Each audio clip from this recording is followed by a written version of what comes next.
Welcome, everyone, to the C-Suite Sales and Marketing Perspective podcast. I'm Steve McDonald, your host. And we have a really interesting guest on today, Lee Grunnell. And now, Lee, you are the CMO of an international law firm. And I'll let you talk a little bit more about that. And internationally, you've got offices in the UK, you've got offices that you've just opened up in the US. So you've got this international scope, right? That's under your purview as the CMO.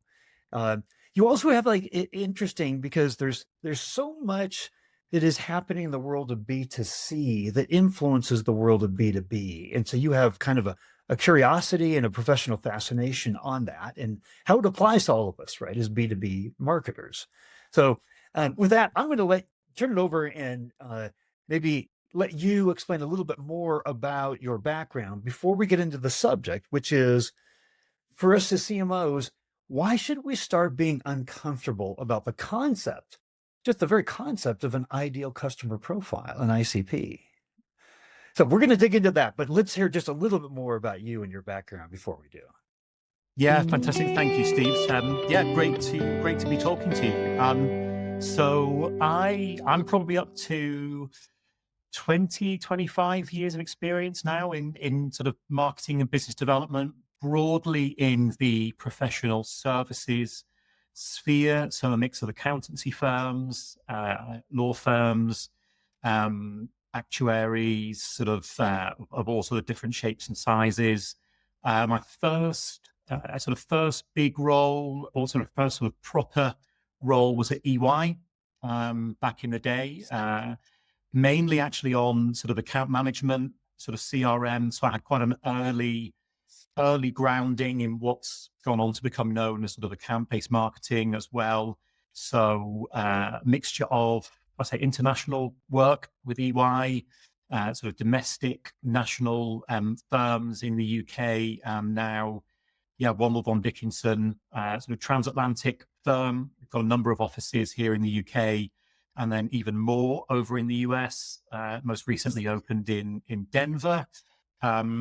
And yeah, I think the full suite of marketing, and also then what sort of business development, as we refer to it in the UK, in professional services, and how all of those different elements knit together is what I try and hopefully get working effectively in my current role. Well, good. Well, I'm sure you're doing a great job on that. And just like the curiosity factor is high, right? This idea of an ideal customer profile is foundational, right? To our entire go-to-market strategy, not just us as CMOs and marketing, right?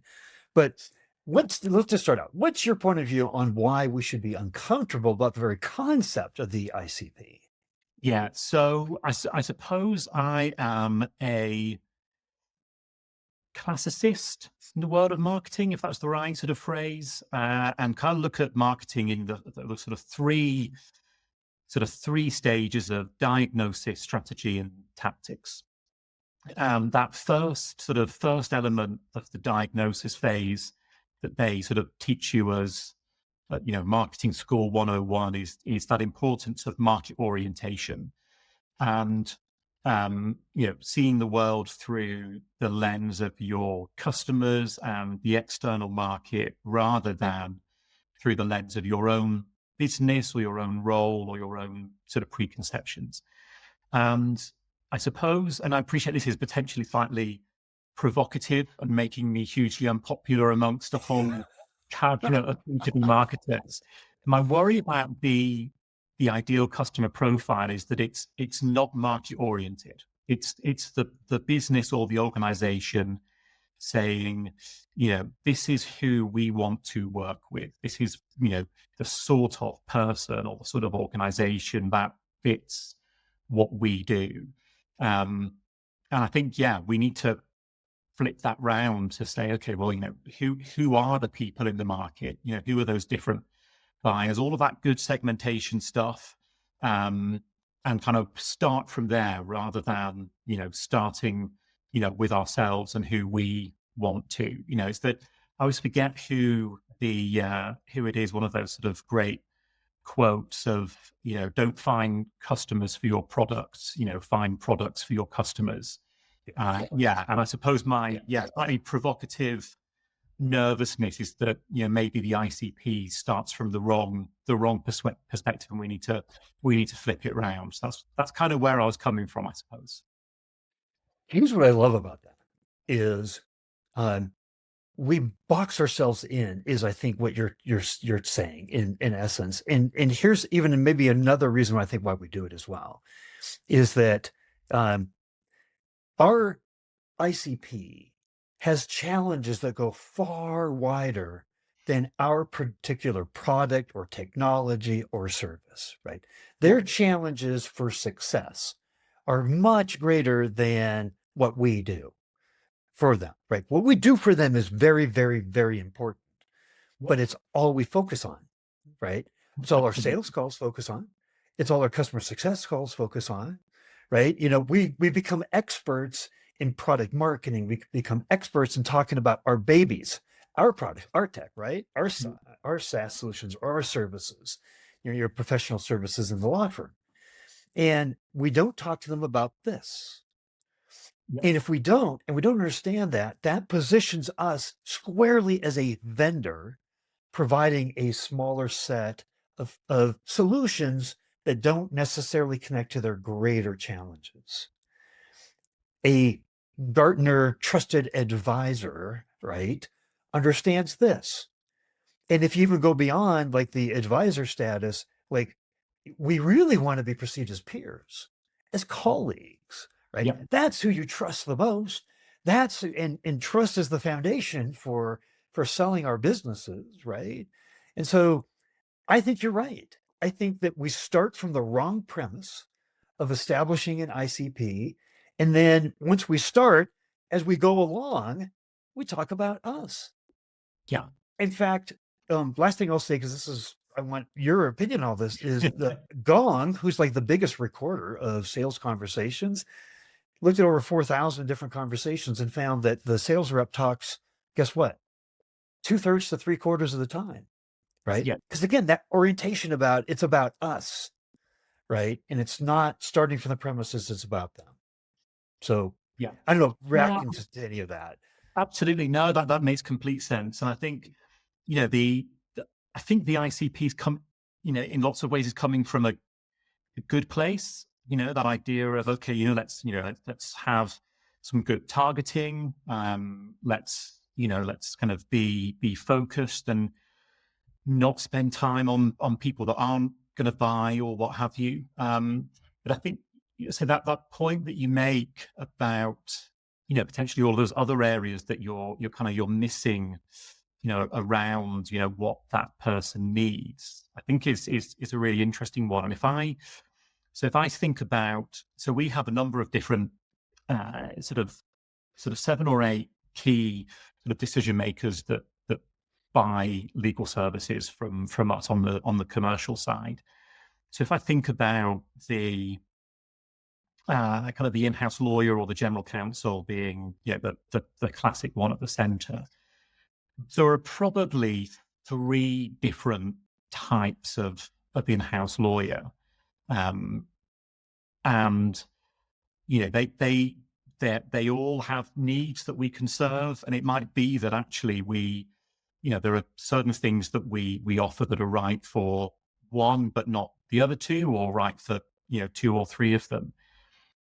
I think it was using that as the corollary of, okay, these are kind of real world people with issues and needs and foibles and preferences. If we were to come at it from actually, this is our ideal, general counsel or in-house lawyer, that may not match any of those 3 real world people. So we're kind of potentially limiting our customer pool. But also we're, I say, to your point, missing potential other things that we can support them with that then deepens that relationship, introduces other parts of the business that might be relevant as well. So yeah, for all of those reasons, I think it can be quite limiting to be too narrowly focused. Yeah, absolutely. And the last thing, so we constantly are broadening our focus, right? From a sales perspective, we're constantly kind of like wanting to expand our ICP all the time, right? And then that brings in customers that aren't part of our ideal customer profile, that we're not as well suited on, that are going to churn faster. And our goal should be to bring in customers that we're going to expand, right? 30 to 40% of our new annual revenues should be coming from expanding existing relationships, right? So having that right ideal customer profile and bringing the right people in, right? And it's not limiting, it's actually saying, who are going to be the best for us long term? Who do we want to grow with, right? And let's not waste the time with the people that we're going to spend a lot of time and resources just to have them churning, right? Yeah. That is one of the most inefficient ways to grow a business. Now, you also talk about the discomfort of having like perceptions challenged, right? When you're Yeah. out and Oh, you're yeah. trying to arrive at this, like, tell us a little bit about some of this discomfort that you're talking about. Yeah, and again, so this goes back to that, that sort of three, stages: diagnosis, strategy, tactics, and almost going into that first diagnosis, kind of the market orientation, the research, in kind of an open-minded, as much of an open-minded way as possible. So we're kind of in the midst of our sort of going into budget setting season. So we put our plan together, which was based on kind of our brand tracking research that we got back just before Christmas, which was the second round that we'd done it. So we kind of did our initial, spoke to a really broad range of different of existing clients for that qualitative insight, and then turn it into the quantitative sort of broader piece. And there were definitely things that came back that were surprising to us, and some things that challenged some of our preconceptions, I think. Right. And again, that going back to the real world personas that you build versus the idealized ideal client profile. Some of the things about online search, that whereas before we kind of was a really big part of our sort of communications mix, that for quite a lot of our audience target market just was not a feature. It was kind of actually, we're not searching online. So, okay, that's, we have to have that humility to accept maybe we got that a little bit wrong. Let's stop doing that and start doing something else. We added in a new aspect to our research this year, which we kind of called the signal framework, and kind of assessing sort of different elements, so sort of some social proof sort of things, category entry points, sort of corporate fitness. And again, some of the things that came back there that came out as incredibly important when the range of people that we work with, whether it's finance directors or in-house lawyers or IT directors, HR directors, some of the things that were really important to them in the context of social proof, the things that would give them comfort that they were making the right choice, were things that we'd previously thought were actually quite low down on that sort of consideration set. So again, it's like, okay, that means maybe we have to think about some of our messaging through PR slightly differently, given some of the things that people are talking about. So, I think it's always weird sometimes challenging yourself and some of those preconceptions that you have, where what comes back is kind of, oh, actually that's not necessarily what we thought, and it makes us a little bit uncomfortable, but let's go with it, because that's, we asked the world what it thought, and the world told us, so we need to take it on board. So a couple of things that I love what you said there is, the path of least resistance is just to keep going with what we're doing, what we're comfortable with. It takes less work. It's a lot easier. We've got a lot of other stuff to do. We got that whole list over here of things we haven't gotten able to do, and it would give us a chance to do that, right? Like that would be the Absolutely. easiest way to go, but it's not the right way to go. And you started the whole answer by saying we just finished this round of customer interviews, right? You went out, you actually spoke to the customers, right? Yep. And how important is keeping up that direct dialogue, not listening necessarily just to sales calls or dialing into customer success conversations, but having where there's no sales agenda, there's no upsell, cross sell agenda from customer success, and like just that pure conversation. How important is that? Yeah, it's for me, it's absolutely foundational, I think. Even that, yeah, just quite a sort of a kind of raw, unvarnished way of, yeah, tell us what you think. Tell us, when you are thinking about, which firm you may want to use for this issue that you've got. How do you go about finding a firm? What do you do? What's frustrating? We that's given us, from looking at what we thought the client journey and those different touch points were. Um, Again, from those client interviews, we kind of realized that there was a chunk of or a particular point in that client journey that we previously hadn't necessarily thought of as really, really important, but actually Mhm. was almost the really sort of the fulcrum of the whole thing. It's kind of actually, yeah, if we can really get this part right, the whole kind of setup, client onboarding piece, that just sets the whole relationship, the service delivery off on the right foot. So great, let's focus on that. Um, so yeah, having that kind of regular flow of, and I think it's that kind of mix of kind of the formalized and the non-formalized as well. And realizing, and I think people often think with sort of client interviews or client feedback, it's about finding, okay, what you just want to find out what we did wrong or find out where we're not doing really well. And actually, a lot of the times, it's finding out stuff that we're doing really, really well.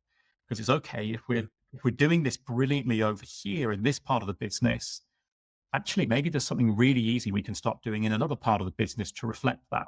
So it's all of those good things as well. So yeah, absolutely, kind of the crux of everything that we do, as far as possible, is to be led by all of that client insight and client feedback.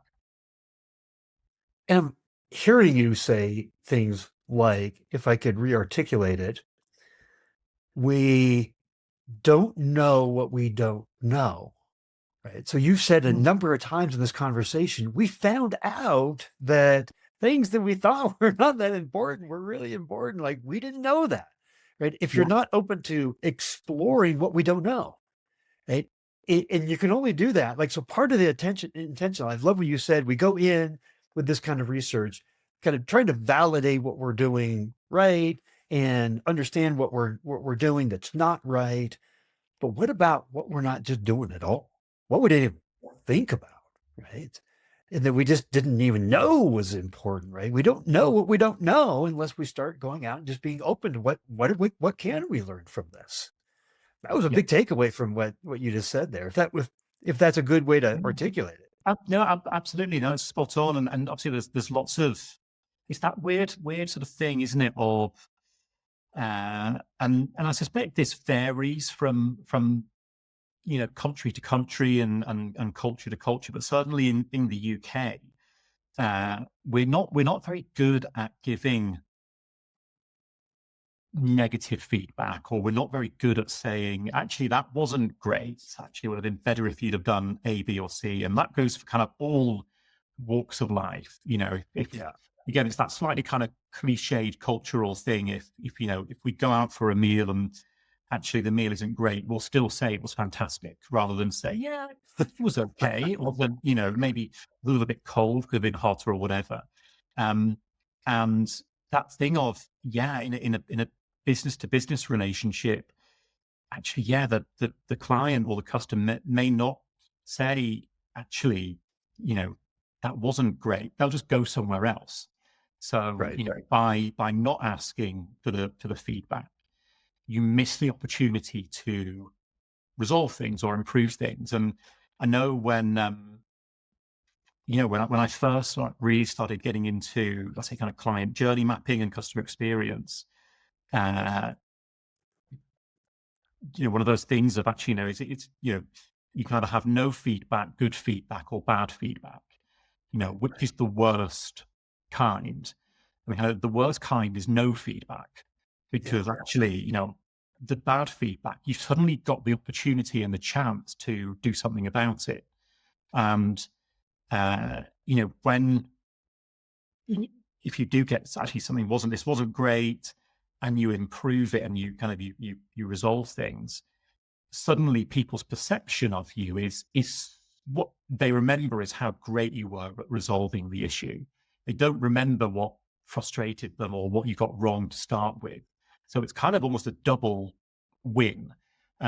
So yeah, for all of those reasons, getting that feedback, and in the majority cases, most businesses are really good. Actually, we get great feedback from our clients who love what we do. So it's okay. What are all of those things as well? We make sure we do more of those things. We won't get the bad feedback. But yeah, it's about that kind of that humility and that openness to, find out what you don't know. That's the scary too, right? So, Oh, but yeah, it is, and I think it kind of almost goes completely against human nature. Nobody likes being told they got something wrong, or someone else is better at something, or whatever. It's that real vulnerability to it, which is why so few people do it, which conversely means there's so much value in doing it, because even by asking the question, you've marked yourself out as someone that's committed to the relationship, wants to deliver a great service. So you've already got some brownie points in the back. and we had our previous conversation. We talked about how the ICP and defining that has direct impact on revenue and growth. So these conversations that you're having, it's not just about defining an ICP and developing better marketing campaigns and then some better sales enablement. Like, you're learning things that impact every department, right? Mhm. You're learning things that you are becoming as a result. This is what I'm getting out of what you're saying, the voice of the customer that you can then translate and help the whole entire rest of the department and your entire go-to-market strategy. Yeah, absolutely. So if I think about, that's sort of the key stages of the client journey mapping that we have, where we kind of have that initial stage of finding and choosing, as we kind of call it. Okay, when people are finding someone to work with and then choosing between firms, that initial kind of onboarding setup, then into different stages of kind of the service delivery, whether that's kind of the scoping, the actual kind of working on the project, the billing, into that relationship management, and sort of hopefully ongoing sort of cross-selling, recurring revenue relationship. So many of our different departments, get involved in different parts of that. Our finance team on billing. It's okay, great. Well, this is what we've learned at that particular stage.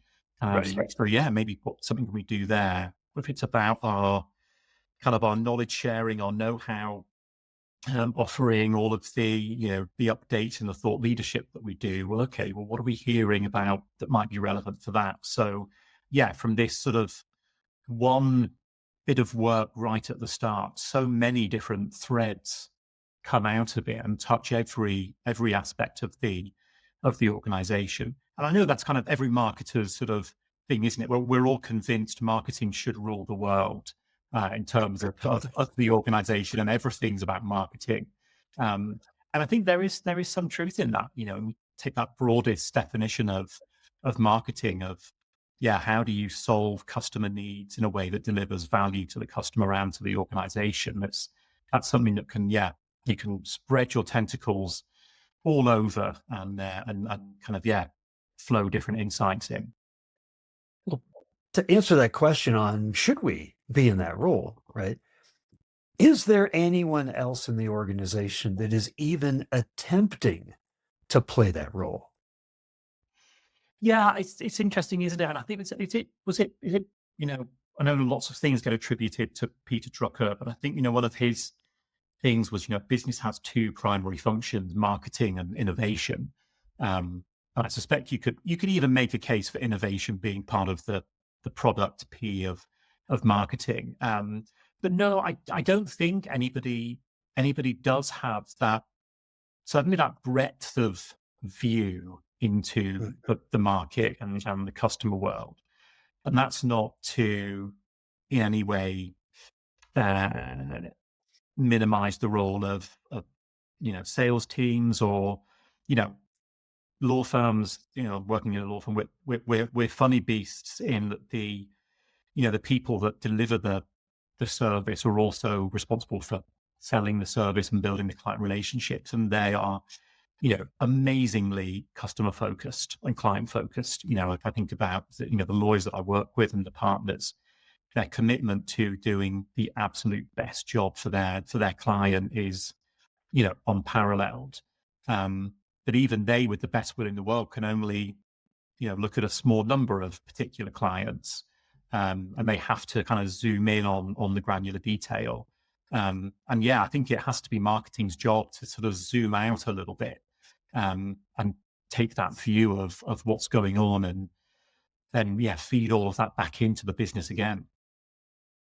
Here's the way I'm thinking about this from everything you're saying, is that marketing is really the voice of the customer as a service to the rest of the organization, right?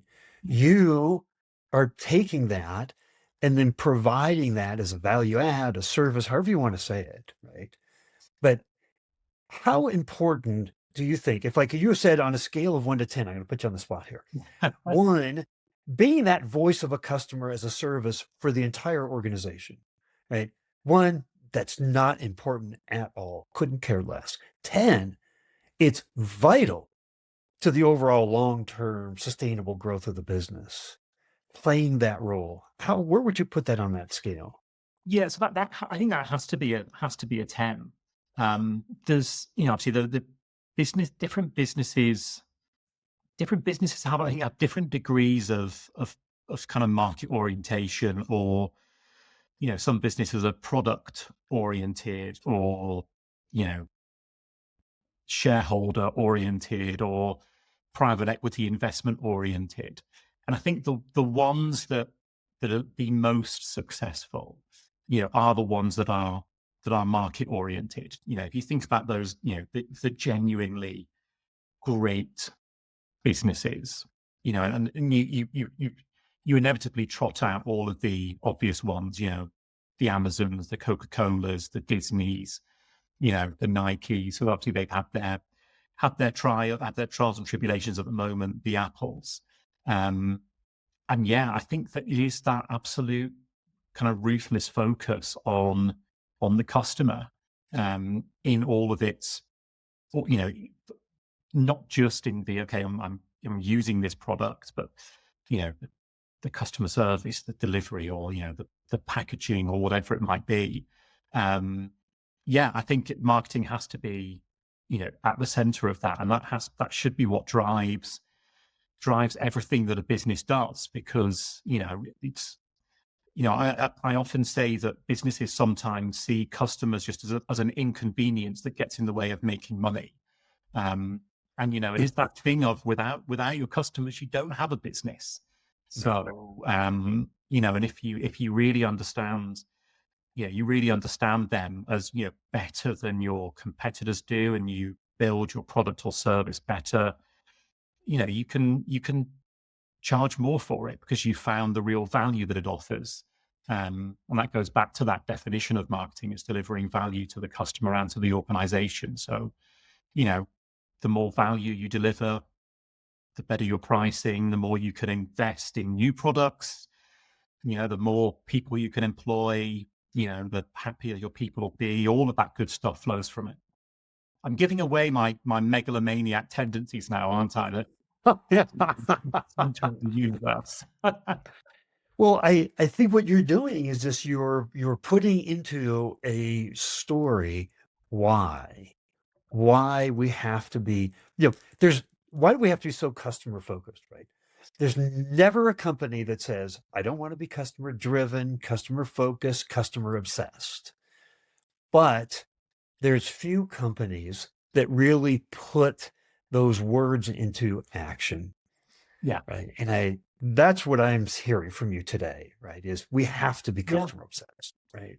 Absolutely. Yeah. And I think I think you hit the nail on the head. It's about the putting it into action. I think that's the really, and I think, one of the kind of the interesting kind of case studies of recent years has been kind of the Burger King, McDonald's trajectories. And, Burger King went through, I appreciate we're moving out of B2B, but, obviously Burger King went through a phase of, winning every award going for their advertising and, everybody, lauding them to the stars.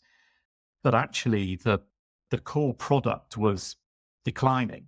And actually it was McDonald's that was growing with its just really core focus on the things that it wanted to stand for, the work it did, improving its store layouts, and the menu, evolution and how things like that of, again, it's the far kind of on the face of it, the less glamorous aspect of marketing, but it's the stuff that drives market share, profit, and is really, really important. So yeah, absolutely. Everything you just said there reminded me of like McDonald's customer experience was evolving, right? Yeah, absolutely. Down to they made a major overhaul, at least all over the United States, on all of their locations, Yep. right? And, so like the experience of coming into a McDonald's was different, right? Every aspect of serving the customer was evolving. And McKinsey did a study in 2023 that looked at B2C and B2B companies, the most profitable companies that had greatest return on shareholder value across 400 different companies. And they determined that the number one differentiator, therefore leader in terms of how they created success, was CX, was experience. Absolutely. Yeah. Right. And being customer obsessed, staying in lockstep and understanding and talking to your customers just gives you the ammunition, the background, the everything you need in order to create that overall experience. Right. Yeah. And in the end, we're never going to deliver the best products in the market. We all have so many competitors. Technology, Chat GPT is writing code for us, right? The bastions of how we differentiated ourselves on pure product, service, price is no longer the way that we're going to long-term succeed. Yeah. Staying in Completely. touch with the customer is. Yeah, and it's that, one of those, I can't remember who said it or where I first heard it, but that the brand is the experience and the experience is the brand. And I think that's absolutely spot on. And it goes to that,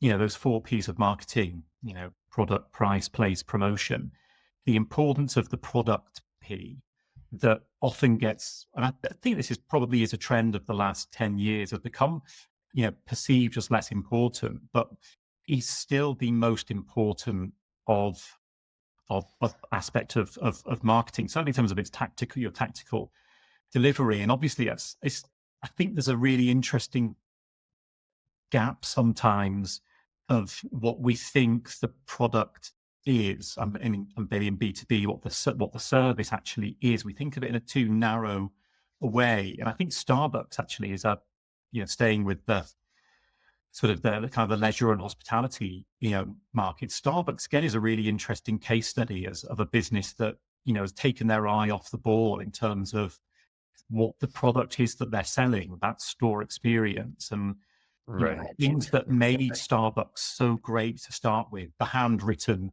names on the coffee cups, people that would remember your name and your order, and all of that's kind of got lost, and it's taken away that what it used to feel like when you went into a Starbucks versus what it feels like now. And I did just see they've just launched a new advert where I think they've maybe getting back on the right track. But that importance of the product P, and which again goes back to the importance of that of that research. How do people use your product or your service? How do they find it? What's particularly important to them? What are the standout elements and features? All of that sort of stuff gives your, gives your product design team, or your customer success team, or, all of these people that ammunition to deliver the absolute very, very best product or service, which is kind of what people remember at the end of the day. I wish we had another hour and a half. We could go on. But I have to say, this has been completely refreshing in terms of a conversation of our priorities, our focus, our leadership role within the organization, our seat at the table that we should rightly take, right? And how we can impact dramatically the overall growth of the company. If people had questions, which I know there's going to be some questions, would it be appropriate if I gave out a link to your LinkedIn profile that people could reach out to you? Of course. Yeah. Very, very happy to. As well as you've experienced firsthand, I love talking about marketing and why it's the most important function in the business. So very, very happy to continue that conversation with anyone. Well, fantastic. And Lee, thank you for kind of taking it to the next level in really reminding us what our role is, what the importance of our role, how we can impact our organizations, reorienting that and getting out of kind of the rut of, doing the things that we kind of know we've always done and getting that big list of, because we get all kinds of things in marketing thrown at us, right? We can let the tactics drive us. And to me, this has been a big reminder of we have to stay focused on the priority in hand in the customer, and that's going to drive everything. So I just want to say thank you for reorienting our thinking on that. No, it's been an absolute pleasure, Steve. Thank you for having me on.